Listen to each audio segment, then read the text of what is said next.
রাজধানীতে ঘূর্ণিঝড় রিমালের প্রভাবে রাত ৪টার পর থেকেই শুরু হয়েছে বৃষ্টিপাত। রাজধানীর মতিঝিল এলাকায় আছেন আমাদের সহকর্মী একে আজাদ, সরাসরি যুক্ত হচ্ছি তার সঙ্গে। একে আজাদ, আপনি তো সকাল থেকে রাজধানীর বিভিন্ন অংশ ঘুরে ঘুরে আমাদেরকে জানাচ্ছিলেন ঘূর্ণিঝড় রিমালের কারণে রাজধানীতে কি ধরনের প্রভাব পড়ছে।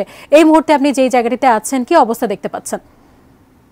আমরা আমাদের সহকর্মী একে আজাদের সাথে যুক্ত হবার চেষ্টা করছি। মতিঝিল বাণিজ্যিক এলাকা, আরামবাগ, আশপাশে যেসব এলাকা রয়েছে বলা যায় যে সেই এলাকাতে, তার মধ্যে মেট্রো রেল স্টেশনকে ঘিরে যে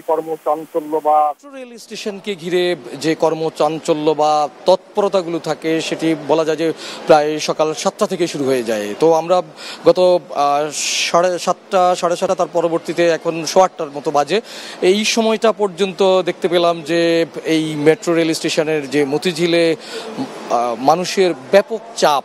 কেউ বা এসে ফিরে যাচ্ছেন, কেউ বা অপেক্ষা করছেন আধা ঘন্টারও বেশি সময় ধরে।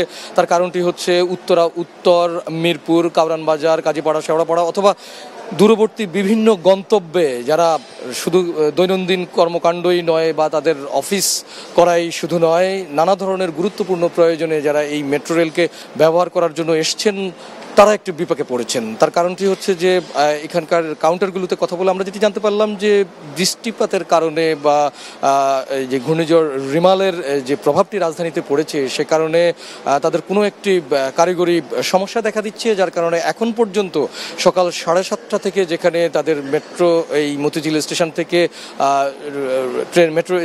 ট্রেন ছেড়ে যাওয়ার কথা সেটি এখনো পর্যন্ত চালু করা সম্ভব হয়নি, এবং পরবর্তীতে কখন এটি চালু করা আবার শুরু হবে সেই বিষয়েও সঠিকভাবে তারা কোনো তথ্য দিতে পারছে না।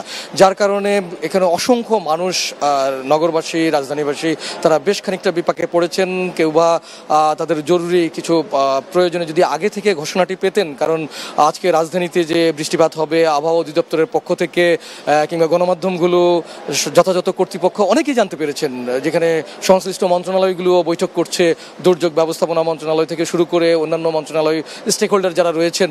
তাই নগরবাসী বা যাত্রী সাধারণ যারা রয়েছেন তাদের মধ্যে বেশ খানিকটা ক্ষোভও রয়েছে যে আগেভাগে যদি এই ধরনের কোনো ঘোষণা দেওয়া যেত মেট্রো রেল কর্তৃপক্ষ থেকে, তাহলে তারা হয়তো বিকল্প চিন্তা ভাবনা করতেন মেট্রো স্টেশনকে এড়িয়ে। যার কারণে অনেকে প্রায় আধা ঘন্টা বা তারও বেশি সময় অপেক্ষা করছেন, কিংবা আরও যারা আসছেন এখন তারাও অপেক্ষা করবেন সেরকমটি বলছেন। তো এখনকার মতো এই ছিল আমার কাছে সবশেষ।